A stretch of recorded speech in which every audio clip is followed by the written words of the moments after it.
Hello students, आज हम आए हैं हिस्ट्री की मिस्ट्री को सॉल्व करने के लिए।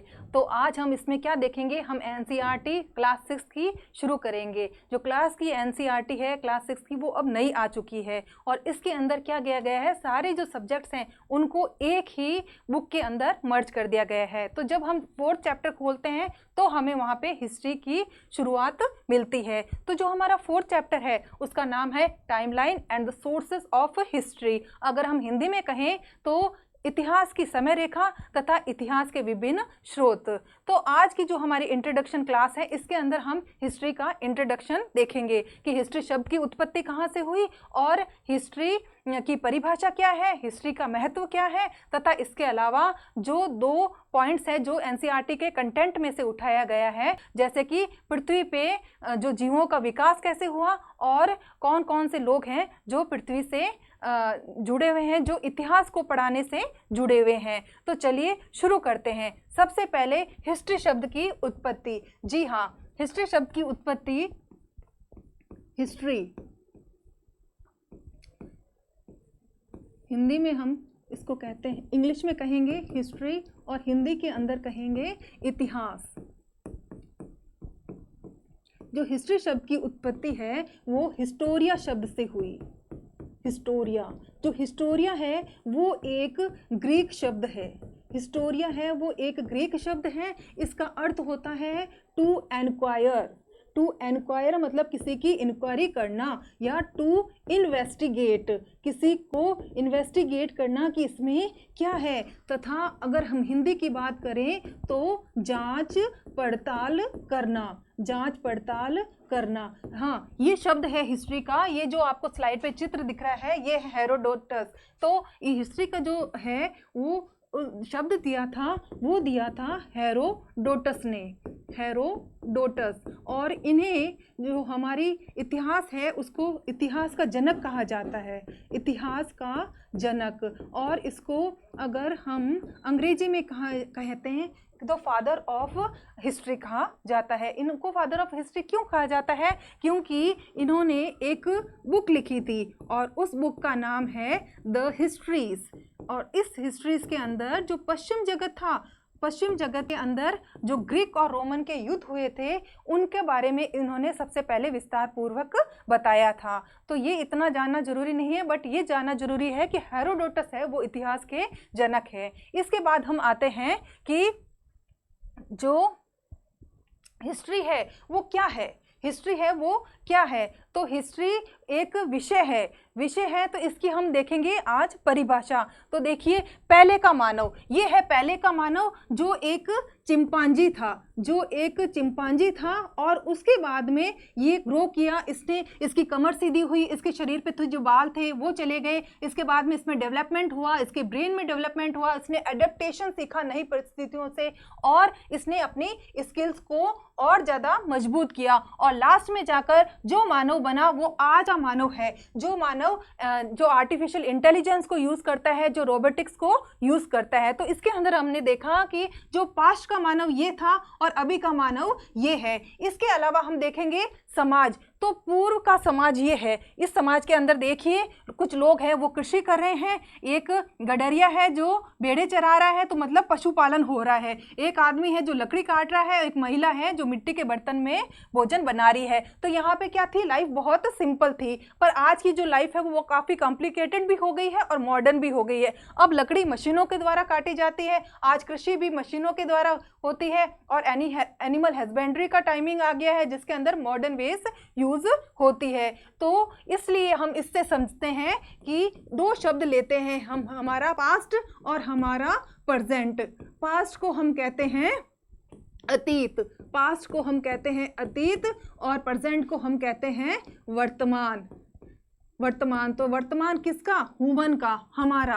तो हमारा पास्ट का और प्रेजेंट का और अतीत का, अतीत में क्या था, हमारा समाज था। तो अतीत का समाज, अतीत का समाज तथा वर्तमान का समाज।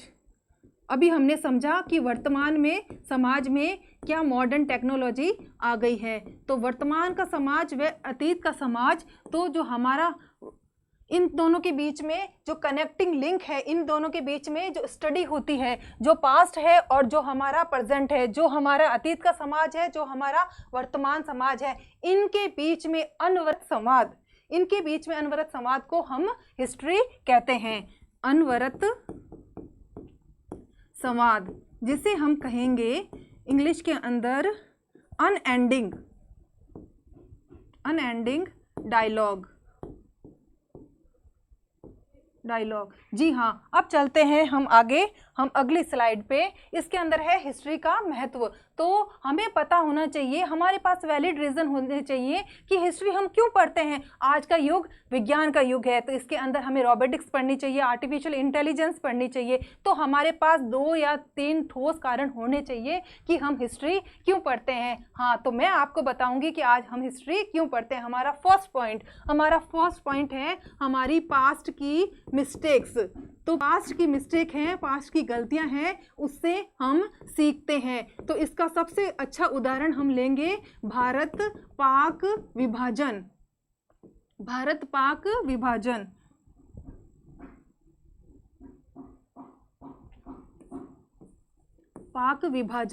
जी हाँ, तो भारत पाक विभाजन हमारी पास्ट की मिस्टेक कैसे है। तो भारत पाक विभाजन है एक बहुत बड़ी त्रासदी मानी जाती है, जो धर्म के नाम पर 2 देशों का बंटवारा हुआ। इसमें हजारों लोगों ने अपनी जान गंवाई तथा हजारों लोगों को विस्थापित होना पड़ा। तो इस त्रासदी से हम ये सीखते हैं कि फ्यूचर जनरेशन में ऐसा कोई काम ना हो जिससे कि और लोगों को दुख सहना पड़े और परेशान होना पड़े। तो ये एक तरह की गलती थी। अगर सुधारना चाहें तो ऐसी गलती हमें फ्यूचर में नहीं करनी चाहिए। तो हिस्ट्री हमें सिखाती है कि हमें अपनी गलतियों से सीखना चाहिए और फ्यूचर में उसके लिए प्रिपेयर रहना चाहिए। सेकंड पॉइंट है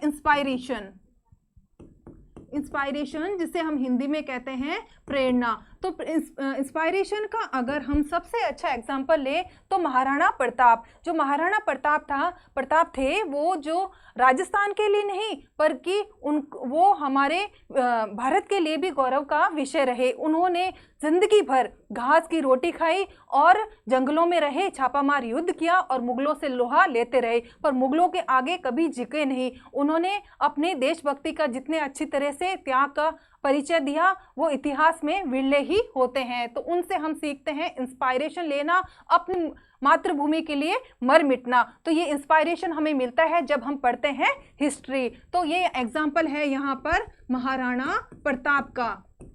तो जी हाँ, आप उदाहरण से पढ़ोगे तो आप कभी भूलोगे नहीं। और जो थर्ड पॉइंट है जो हम हिस्ट्री से सीखते हैं वो है नॉलेज।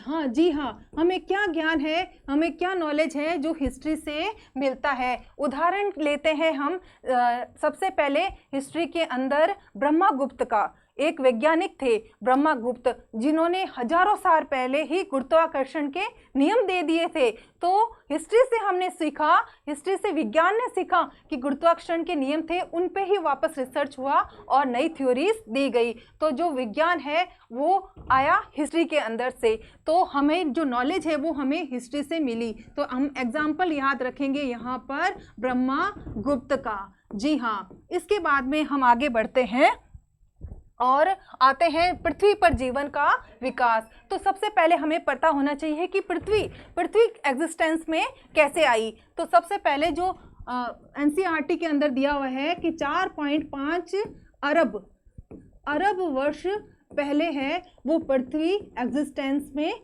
आई। तो आपको पता होना चाहिए पृथ्वी सीधा ही तो आई नहीं, पृथ्वी का भी कोई प्रोसेस रही होगी। तो मैं शॉर्ट में आपको बताना चाहूँगी कि बहुत ज़्यादा बड़ी संख्या में डस्ट और गैस के पार्टिकल्स थे, उनके कण थे, धूल के और वायु के, और वो कणों के अंदर एक्रिक्रिएशन हुआ, उन कणों के अंदर संघनन हुआ और वो एक ठोस गोला बन गए। और वो ठोस गोला विभिन्न स्टेजों से गुजरता हुआ प्रोटोस्टार तक पहुंचा और प्रोटोस्टार से बना स्टार। और हमारा स्टार कौन सा है, हमारी मिल्की वे गैलेक्सी का स्टार कौन है, सूर्य। और सूर्य के चारों ओर हमारे ग्रह बने। तो इस तरह से जो पृथ्वी है वो एग्जिस्टेंस में आई और सूर्य से ही वापस निकलकर पृथ्वी का एग्जिस्टेंस आया। और पृथ्वी है और अन्य ग्रह हैं वो सूर्य के चारों ओर ही चक्कर काटते हैं। इसमें कुछ ग्रह होते हैं जो अंदर की तरफ होते हैं जिन्हें कहते हैं आंतरिक ग्रह, और वो ग्रह होते हैं ठोस क्यों और छोटे क्योंकि वो उसके पास में ही है, और जो बाहरी ग्रह होते हैं वो गैसों से बने होते हैं। तो ये बात वापस साबित हो गई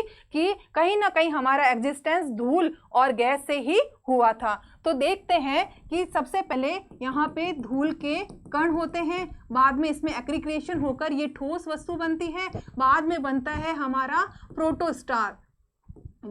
खूब सारी स्टेजेस होती हैं और उसके बाद में बनता है हमारा सन, और सन के चारों ओर क्या करते हैं, सारे प्लेनेट्स चक्कर काटते हैं। तो यहाँ पर पृथ्वी भी चक्कर काटती है और इसी तरह यहाँ पर आ जाती है पृथ्वी जो सन का एक प्लेनेट है। तो एनसीईआरटी में साफ दिया हुआ है कि 4.54 साल पहले, अरब वर्ष पहले पृथ्वी का यहाँ पे उत्पत्ति हुई थी। देन नेक्स्ट हम जाते हैं, सबसे इम्पॉर्टेंट जो आया था अगर इवेंट कहा जाए तो वो है ऑक्सीजन। तो एनसीईआरटी के अंदर, जी हाँ, ऑक्सीजन एनसीईआरटी के अंदर साफ साफ दिया गया है कि 2.33 अरब वर्ष पहले धरती पर ऑक्सीजन आ गई थी। तो ये आपको याद रखना है, ऑक्सीजन 2.33 अरब वर्ष पहले आ गई थी। तो ऑक्सीजन आई थी तो ऑक्सीजन को किसी ने प्रोड्यूस किया होगा, तो जी हाँ, प्रथम जीव भी आया था। तो प्रथम जीव का नाम है साइनोबैक्टीरिया। प्रथम जीव का नाम है साइनोबैक्टीरिया, जिसको ब्लू ग्रीन एल्गी भी कहा जाता है, और इसी ने ऑक्सीजन को इवॉल्व किया था। इसके बाद में जो हमारी एनसीईआरटी में दिया हुआ है उसके अकॉर्डिंग हम पढ़ेंगे। तो सबसे पहले क्या हुआ, छोटे जीव बने जिनको हम कहते हैं अकशेरुकी या इनवर्टिब्रेट्स। तो इसके अंदर सारे छोटे जीव आते रहते हैं जिनके अंदर, इनवर्टिब्रेट्स का मतलब ही होता है जिनके अंदर रीढ़ की हड्डी का ना होना।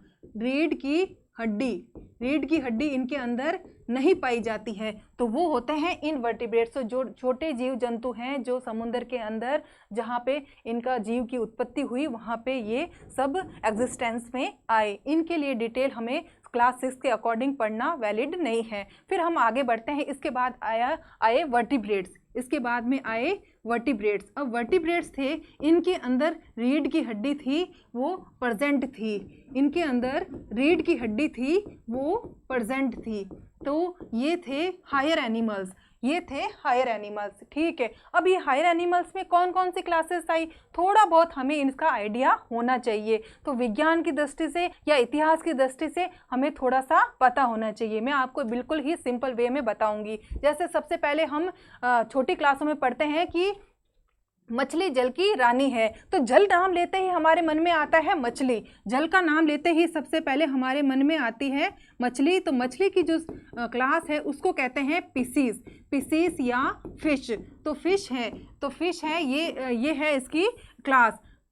फिश की क्लास होती है पिसीस। अब पिसीस के बारे में हमें पता है कि पिसीस है वो गलफड़ों के द्वारा श्वसन करती है। गलफड़े होते हैं उनके श्वसन करने के लिए, और इसके अलावा इनका पूरा शरीर है वो शल्क से घिरा हुआ रहता है और ये पानी के अंदर रहती है। इससे ज़्यादा डीप पढ़ना हमारे लिए यहाँ पे सही नहीं होगा। उसके बाद में हम आते हैं दूसरी क्लास पे। तो अगर जल की बात करें और जल के अंदर अगर हमसे पूछा जाए तो दूसरा जो जीव हमारे माइंड में आता है वो होता है मेंढक आता है। तो वो, जी हाँ, मेंढक होता है उभयचर, जिसको इंग्लिश में कहें तो होता है एम्फीबियंस, और हिंदी में कहें तो उभयचर।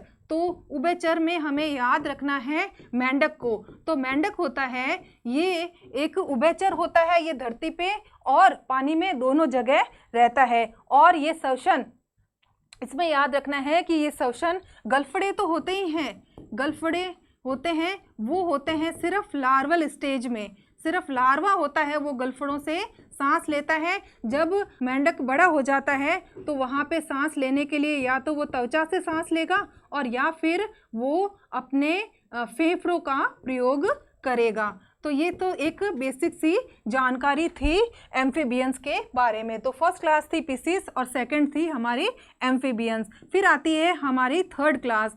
थर्ड क्लास है हमारी रेप्टाइला। रेप्टाइला होता है, क्या होता है कि हमने पानी देखा, फिर पानी और जमीन दोनों देखी, फिर हम आए जमीन पर, तो जमीन पे हमें मिले रेप्टाइला। तो रेप्टाइला होते हैं, उनको कहा जाता है सरीसृप। सरीसृप के अंदर जो भी जीव जंतु रेंगने वाले होते हैं, जैसे कि है सांप है और छिपकली है आदि, तो ये सरीसृप होते हैं। इनके शरीर में चार इसके लिम्स पाए जाते हैं या 4 पैर पाए जाते हैं। इसके अलावा ज़्यादा जानना हमारे लिए ज़रूरी नहीं होगा। फिर होगा चौथा होगा, चौथी जो क्लास है रेप्टाइला के बाद हम आ जाएंगे स्काई के अंदर। तो स्काई के अंदर आ जाएगा एवीज। एवीज है क्या है? एवीज हैं बर्ड्स। तो बर्ड्स के अंदर हमें पता है कि इनकी जो हड्डियां होती है,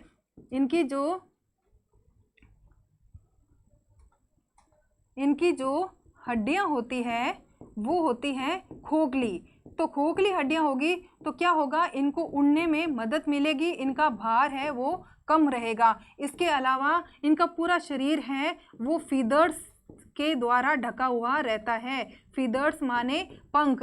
तो जो पंख है इनको गर्मी प्रदान करने में, ऊष्मा प्रदान करने में भी सहायता प्रदान करते हैं। और last but not the least आई हमारा मैमेलिया। कौन सी क्लास आई?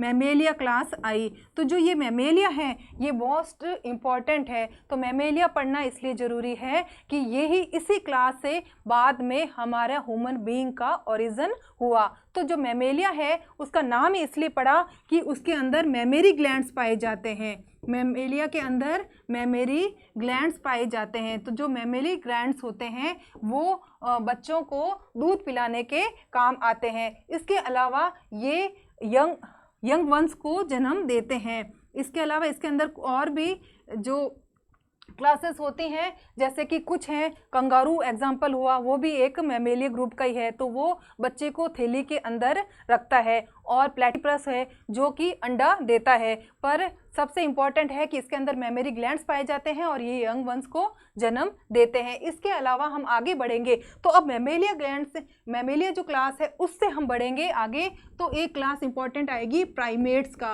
हाँ, तो अब हम जहाँ पे हमें आना था वहाँ पे हम आगे। प्राइमेट्स हैं आदि मानव। प्राइमेट्स हैं आदि मानव। आदि मानव जो कि जंगलों के अंदर रहता था, जिसकी रीढ़ की हड्डी भी बिल्कुल मुड़ी हुई थी, लगभग चिंपांजी जैसा ही था। फिर लगे हजारों साल की इवोल्यूशन के बाद में होमो सैपियंस हैं वो धरती पर आए। होमो सेपियंस, तो जो हम अभी हैं तो वो हमारी प्रजाति है होमो सेपियंस की प्रजाति। तो यही चीज़ है, मैंने आपको बड़े ही सिंपल शब्दों के अंदर समझा दिया है। तो आगे बढ़ते हैं कि ये देखिए, ये पूरी साइकिल है हमारी एनसीईआरटी की किताब में दी हुई है। इसको मैंने आपको बहुत ही सिंप्लीफाई तरीके से पढ़ाया है। देखिए ये यहाँ पे है पृथ्वी का ओरिजिन हुआ, और उसके बाद में वातावरणीय ऑक्सीजन आई, और उसके बाद में ये छोटे जीव जंतु आए, उसके बाद में मछली के बाद में ये सरीसृप, और यहाँ पे पक्षी, फिर स्तनपाई और जो मैमेलिया ग्रुप था, और उसके बाद में यहाँ पर आदि मानव आया और यहाँ पर होमो सेपियंस आए। तो इसको हमने विस्तार से पढ़ लिया है। इसके बाद में हम आते हैं कि कौन कौन से लोग हैं जो पृथ्वी के इतिहास से जुड़े हुए हैं। आपको स्लाइड पे चित्र दिख रहा होगा। सबसे पहले है भूविज्ञानी। भूविज्ञानी को इंग्लिश में कहते हैं जियोलॉजिस्ट। तो पृथ्वी पे क्या होता है? तो पृथ्वी के ऊपर होते हैं पत्थर, पृथ्वी पे होती है मृदा, पृथ्वी पे हैं महासागर, पृथ्वी पे हैं नदियाँ। इसके अलावा और भी खूब सारी चीज़ें होती है। तो इन सब का जो अध्ययन करता है वो करता है जियोलॉजिस्ट। ओएनजीसी आपने सुना होगा। तो ओएनजीसी एक कंपनी है जो ऑयल का या पेट्रोलियम की खोज करती है। तो उसके अंदर जियोलॉजिस्ट की भर्तियाँ आती है जो भूमि का अध्ययन करे। चित्र में ही हमें दिख रहा है कि ये पत्थर लेके इसको चेक कर रहे हैं। तो ओएनजीसी के अंदर इसकी भर्तियां आती है। तो आपको याद रहेगा कि जियोलॉजिस्ट क्या है, जो धरती से रिलेटेड कार्य करता है। नेक्स्ट है जीवाश्म विज्ञानी। इसको हम इंग्लिश में कहते हैं पैलियो ऑन्टोलॉजिस्ट।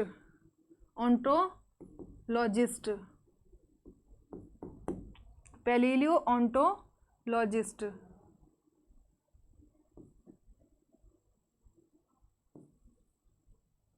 इसमें सिंगल ओ होगा, डबल ओ नहीं होगा। ओके, पैलियोलॉजिस्ट है वो क्या काम करता है? तो पैलियोलॉजिस्ट काम करता है फॉसिल्स को स्टडी करने के लिए। तो ये फॉसिल्स क्या होते हैं? हजारों साल पहले जब पृथ्वी बन ही रही थी, उस टाइम जब अर्थक्वेक आते थे तो जो सारे वन है, जो फॉरेस्ट हैं, वो मिट्टी के अंदर दब गए और मिट्टी के अंदर अंडर हाई प्रेशर और टेम्परेचर वो चेंज हो गए फॉसिल्स के अंदर। तो यहाँ पे कुछ जीव जंतु भी थे, तो वो जीव जंतु भी है वो उसके अंदर दब गए और वो फॉसिल्स के अंदर चेंज हो गए। एग्जाम्पल है जैसे कि जैसलमेर के अंदर है ऑकल फॉसिल पार्क है, तो उसके अंदर डायनासोर्स के फॉसिल्स पाए गए हैं। तो हजारों साल पहले वो धरती के अंदर लेयर्स के अंदर दब गए थे और प्रेशर के कारण और टेम्परेचर के कारण वो वैसे के वैसे फॉसिल्स अब हमें मिलते हैं। तो जो पैलियोलॉजिस्ट है वो फॉसिल्स को पढ़ने का कार्य करता है। इसके अलावा आगे आता है मानव विज्ञानी। मानव विज्ञानी है